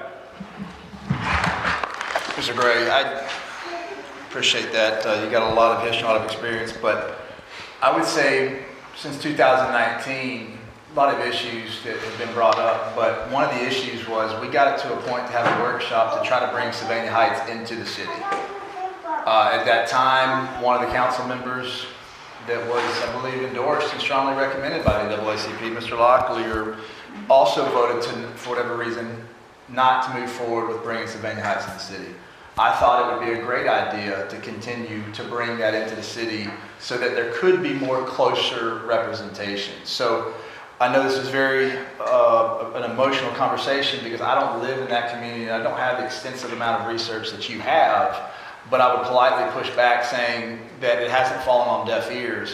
We got it to the point where we needed majority of council approval to take the next step to bring Sylvania Heights into the city of Fort Walton Beach and not just being represented by a larger governmental body, which is the county, and unfortunately there was not majority support. So I now plant that seed to hopefully we can revisit it and champion it again and hopefully get majority support for council to take further steps, to workshop it, to bring it to a special meeting, and then take some action on what it would need to be done to look into bringing Sylvania Heights into the city. Because that's a separate workshop, separate conversation, but a lot of this lack of representation to me isn't really about the scope of districting. Sylvania Heights is a community that's not even inside the city of Fort Walton Beach. So even if we had districts, that community is not even within the city.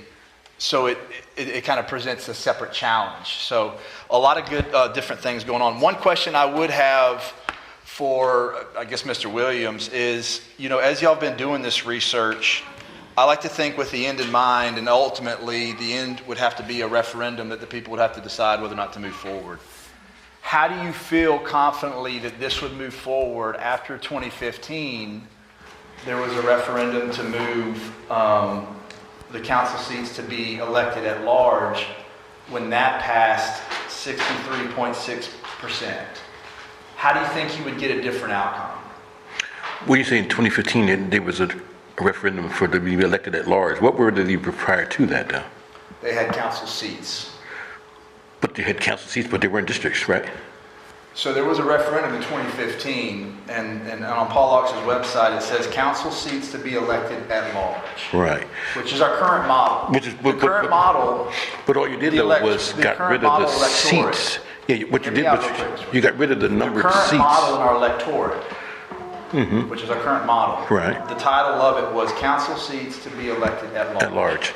That passed 63.6%. So I know recently we've tried to revisit charter amendments and do things, and it's a lot of staff time, a lot of city attorney time, a lot of, you know, special interest time, or whatever community advocate, you know's time. Sure. But with the end in mind and looking at the objective data, how do you feel confident that the electorate's going to say within 10 years, hey, we voted very strongly to move council seats to at large, because in 2015, you know, council seat 1, 2, and 6 just had a number by it, were a separate And some seats, there was just 2 people going. But in 2015, that was moved in a strong majority to go to the current model. So how would that change in a new referendum? Well, first of all, I mean, again, that referendum that passed in 2015, what you had prior to that was still at large. I mean, that was, everything was, you had seat numbers, but they were still all at large, okay? So what you did in 2015 was simply got rid of the seat numbers. But remember, the seat numbers didn't represent anything, so there was always at large. I think that obviously voter information and voter education is how you pass anything. I mean, what we're asking tonight is because City Council can't vote to change the process. The only thing that City Council can vote to do is to put it before the voters. And once something goes before the voters, like any charter amendment goes before the voters, it's, they will either vote it up or down based on the information that they receive. And I think that, that at least the voters will have an opportunity to decide that. And it certainly would be I think, a way of us not taking something from them. You have harmed nothing by putting something on the ballot before voters and saying, voters, what do you think? Let it be up to the voters. And certainly if it's a good idea, voters will vote for it. If it's a bad idea, they'll vote it down. It harms nothing. You don't stop. Any action that you take tonight simply goes before the voters.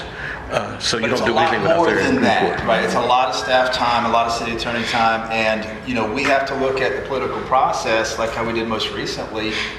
Yes, the electorate, we the people, for the people, by the people, and they got a chance to revisit a subject twice in a few amount of years, and and I know this is 10 years, but the current model is what I guess that data objectively represents in 2015. That 63.6% passing. Next question. More along the lines of like affluent neighborhoods representing people, but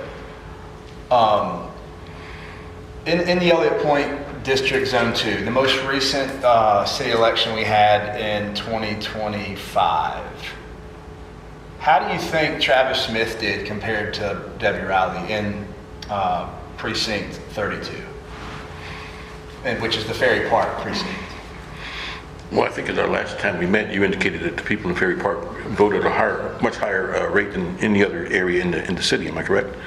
And it's probably correct. And in fact, most of the people who were on the city council, I think, probably live in the Ferry Park district today, or are from that district. So I haven't sat down and done the numbers, but I would imagine that the person did fairly well because Ferry Park has a high voter turnout. So the objective data shows in March 2025, Ms. Riley got 229 votes in Precinct 32, Ferry Park, and Mr. Smith had 185. So I'm going to make the objective argument that I think our voters aren't fatigued. I think they're very engaged and very educated on who the representative is, who the candidate is, regardless of what neighborhood they live in or how affluent they may or may not be. So I'm just looking at data, whether it's voter turnout in the 2015 referendum that moved it to the current model, or the most recent city election where I'm looking at the objective data just from a precinct of Ferry Park that had a candidate who lived in Ferry Park with a candidate who lived in another said zone, if we went to this representation model, where that candidate who lived outside of that precinct won in that precinct. So, that's because she was cuter than Smith. What's that? She's cuter than Smith. I would have voted for you too. Yeah. And again, that's subjective too. And I'll let y'all figure that out. And maybe we need to bring that to the ballot. But I'm just going back to, again, objective data. And I'm not wanting to lean towards this narrative of council looks like it's people or where, representation is real or, that sees every neighborhood. Not based off of feelings, not based off of emotions, but based off of objective data that came from Precinct 32. So that's all I got. I trust it. Let me just say this, because I just wanted to make sure that Mr. Berry understood that this had nothing to do with race. And I think we made that clear. And every time we made a presentation, this wasn't about race. This was about representation in the city. This city is very diverse. It's broken up, and we live all over the city. You said council looks like it's people. Well, when it looks like it's people, yeah, it should look like women, it should look like men, it should have, all kinds of, should have some short hair folks on there and some long hair folks on there and people wear hats and everything else. I mean, that's what I mean by diversity, look like it's people. I remember the time the city council was just all white males. And you had 7, and for a while that wasn't even the mayor was. So I'm glad to see we have diversity. We have women on the council, and that's very good. In the history of Fort Walton Beach, you say 1941 is when this became. We've had 4 African Americans serve on the city council in its history, and so But that's not, but people, we've still cut out, we still vote, we've been part of it. This was not about race. If it was about race, we would be trying to find a way to have a district that was simply a majority black district. This was simply about representation. All right, thank you. Any more questions we have up here on this board? Seeing none, I'd like to take some action. I'd like to move to continue with our current at-large model. Second. All right, motion moved, second by Mr. Berry. The comments I'd like to make is just very similar to what I said before. We have representation up here at our current model from all different races, different genders. I believe I'm maybe too optimistic, but I don't believe our voters have given up. I don't believe they're fatigued. And I think what we see up here today is a great blend of different backgrounds from different places who candidates like Ms. Riley worked her tail off to educate the people in Precinct 32 at Ferry Park to defeat somebody who lives in that neighborhood that may be represented as or categorized as affluent. And that's the current model that we have. As well as to just the objective data that I mentioned before, putting staff and the city attorney resources and bringing it to an agenda item and a first reading and a second reading after seeing how the vote turned out in 2015. But I also motioned to bring it to a presentation and then also to bring it to where we're at now at a special meeting, which forced us, as we're obligated to do a lot of the homework, do a lot of the research, and get to this point. And at some point, action has to be taken and decisions have to be made. So because of that is why I chose that motion. Mr. Berry? And I agree with you. Savannah Heights is, but it's very diverse there. I've worked all there. I've been through Savannah Heights, so it's not. We're not asking for black, white, green, yellow. I don't feel that we need districts. I've worked the polls for 30 some odd years, long before Paul Lux was there, back when Pat Holland was there, and I see them, and I invite people. I'm out there. Come on, let's vote. And I'm asking all of you to come vote. Please, whatever you want to do. And I can tell whenever they walk up to that door, I was a bailiff for the last 5 or 6 years. I could tell when they were prepared to vote, whether it be for the President of the United States or if it was for municipal elections. I could tell that they were prepared. It didn't make any difference if they had diamonds or if they had a bag of groceries that someone gave them. But they wanted to vote. And I beg everyone to come and, that's the most precious item that we have is our vote. Thank you, Mr. Berry. Mr. Brown. I want to make a couple comments. The first one, where I heard that a few times that the seat numbers didn't really matter, it was at large. But it's actually very similar to this zone concept because apart from voting for somebody who lives in a specific spot, those specific spots were seats. No. They were, and if you didn't run for that specific seat, then, you get what I'm saying? So you would have to run for a specific seat. So same concept, it could have 3 people. Apart from where you live, you could have 3 people running for seat 1, nobody running for seat 2. It's not like how it is now, like the top 3 vote getters got those seats, right? You would have to run for a specific seat, just like Mr. Schmidt ran for a 2-year seat, and we ran for 4-year seats. It's kind of similar, and that's just my opinion on it. And back to, again, I know the map is conceptual. I don't see a way where Gardner's Beach would be fairly represented. And if we're talking fair and equitable across the board. It's got to be fair for all, not just some. So I'm not against zones. I'm not against zones. I'm not against coming up with some type of way. I don't know how we do it where Gardner's Beach is represented, because even if it goes out for vote, like you mentioned, it doesn't hurt. I mean, how does Gardner's Beach, with 1,200 people show up and get enough votes to where it doesn't hurt them? So, and that's just a small sliver. I feel like I try my best to represent everyone.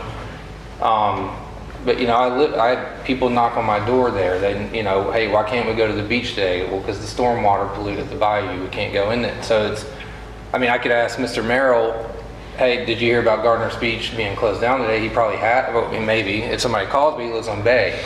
So it's not, which is Zone 2, which is where we got partnered with. So it's not necessarily the same problem. I get the same grocery stores, same all that. I understand all of it, but we don't have the same issues. So, yeah, I'm going to support the motion the way that it sits right now, just because I don't agree with the way that the zoning currently sits with the 3, 4, 5 model. I would have to see more. Thank you, Mr. Brown. Mr. Brown. Real quick, I just want to thank you for your time that you guys put in the presentation. It got said different ways. I'm not picking on anybody, but a solution to a problem we don't have. Obviously, there's a problem we have. My take on it, I do agree with Mr. I don't think this is the solution. And an issue that comes with that, if this went into place in 2030, then it's almost a bigger problem to say, oh, we found a solution. That's not really a solution. That's going to go into effect in 4 years. And how many years do we find out before, hey, that didn't solve the problem? I want to say you guys brought something to my attention, and I think everybody's up here, the problems that you face when you are underrepresented. If you're in a neighborhood, if you feel like that, I feel like in whole, we've moved in the right direction as a city. If we talk about what's happened from 1970, 1980, all the way to now, I think we're moving in the right direction. But if you still feel like that, when I go back to this and I look, if there's somebody that doesn't run, then we have to coax somebody into stepping up. I could pick a street in each one of those zones that doesn't represent everybody else in that street. And that's where it's just an imperfect solution, but I commend you guys for saying there is a problem. And I think we need to understand and agree that there is a problem. It's just my support in this isn't there because I'm looking at it trying to find out if this is the real solution for that, worth the problems that could arise from it. So I do really respect, we look for citizens that are involved in doing something. You guys are doing that, and I really do appreciate that, and I'm open to more talks. In this situation, I don't see this being the solution to even the problems that you guys brought up. Copy, Mr. Merrill. More comments, Ms. I would like to make a comment, if I can. Yeah, absolutely. Okay, thank you, Mayor. Mayor Pro Tem. Yeah, I just want to say that, I'm a little disappointed that it came down to the point of, zoning, only because I'm almost feeling like it's, it's become more of a, don't want to say it in a sense, but if truthfully, I'm almost feeling like it's almost like, it's not a race thing. It really isn't. At the end of the day, I've said it from day one, taxation without representation, taxation without representation, taxation without representation. Okay, so when you're looking at, if you're looking at that model, and that go back years and years ago, before we was probably any of us in this room was in existence, taxation without representation. But in this day and time, 2026, you do have communities, neighboring communities, and that feel as if they're paying taxes, their hard-earned taxes are going to the city, to the county. Okay, so the county has nothing because we are the city. I'm just throwing that out there. But when your money is being paid and you feel as if you are being overlooked, it's obviously going to come down to that. So I understand, you know, with the at-large election, because this is not anything new to me, you know, at-large elections, but I know the federal government does not allow at-large elections. They don't run federal elections. It's not too many people in the country that have at-large, but you start looking maybe little rural areas a little bit more, but at-large elections, historically speaking, we already know as a means of keeping marginalized communities out of the process. Okay, that part of it, and you can go do the study and you can research that. That's just what it is. So we're in an at-large system. I understand that. I do understand it. But I'm going to say it again. I thank you all for bringing that to the attention, because I still feel a lot of people don't understand where you're going with that. They don't. They really don't. And I hate that it's almost like a black and white issue that is coming. And it's not. It's not. It's that people want to be heard when they pay their hard-earned dollars. They want their community to be serviced like any other community. And that's it. That's it. Point blank. I got excited about having the school lights, you know, on Combs, and you know, we're bringing in Sylvania Heights. Sylvania Heights is the county. W.E. Combs is the city. That's what we're looking at. Sylvania Heights has nothing to do with that. It's just that Sylvania Heights have a challenge. It's a neighboring community. It backs up to W.E. Combs. And so these problems and issues that we're addressing and have been trying to address for many, many years, it affects each other. W.E. Combs, if you go back to where Herbert Field is at, where Gap Creek, where the Destiny Worship Church, you got to go back there. Because I can tell you right now, you can fix whatever you want to fix. And when that money came up for the Gap Creek, nothing was allocated. Nothing was allocated to the city area, W.E. Combs area, to fix the problem. So you can band-aid the problem, you can do what you want to do, but down the road, you're going to come right back to and have to address that same problem, because you're not going to be able to fix one without the other. Because regardless of what is said, so W.E. Combs, the Gap Creek stormwater issues is affecting of the community. Garner Beach, all of it. John Quill area, all of it. I mean, if you look at it, you can't band-aid the problem and think you got a fixed problem. You got to fix the whole problem. And if you don't start at W.E. Combs, I can tell you right now, it's not going to be, the issue will not be totally addressed. It's going to still be lingering out there. And so, you know, 10, 15, 20 years down the road, you're going to come right back to the same situation. No money, no fundings was put out there. And please understand, Sylvania Heights is not W.E. Combs. Sylvania Heights is the county. Now that's it, point blank. W.E. Combs will be the city. And I still say we are seeing it on an everyday basis, not just in our city. This happens all over. Taxation without representation. It has to be addressed. It's been going on for too many years. It has nothing to do with race or color. People are paying taxes and they're not receiving the service that they want and they need to have a quality of life. That's it.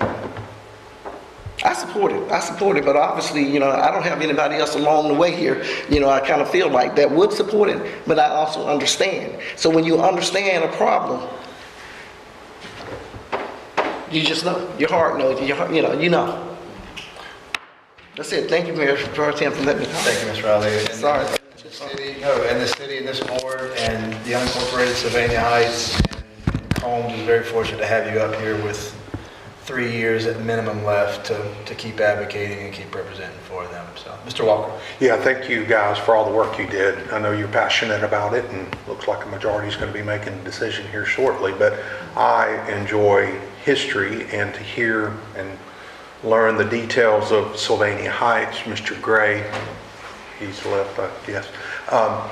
But, you know, that was interesting there because the proposal suggestions were that districts will help voices, and Sylvania Heights, as Ms. Riley just pointed out, is a county represented by a county district, and so it would be addressed by the county, which is a district, which personally, again, I wouldn't, when I go to the county, I don't like only having one to try to blame, because he or she may go, well, they won't go along with me. If I can point my finger at every one of them, I get to hold everybody accountable instead of just the one. So I found that interesting, and I appreciate the work and effort and history lessons that I've been learning here today. So commend you on your efforts, commend you to making it to a workshop with the effort of, I know it's the effort of many, but the voice of one man primarily has been up here presenting the problem. You've made it to a workshop, and you know there are other solutions to pursue this if you choose to get it there. And I know you're aware of that, so I wish you luck and success there in that effort. So thank you, Mr. Mason Walker. Any more comments before we go to a vote from the board? Seeing none, let's go to a vote.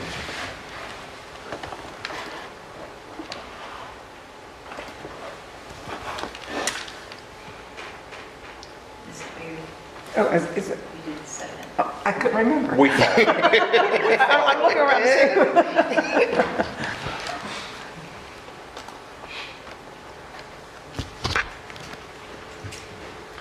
All right, the motion passes 5-1. Seeing no more action on the agenda, this brings this meeting to adjournment.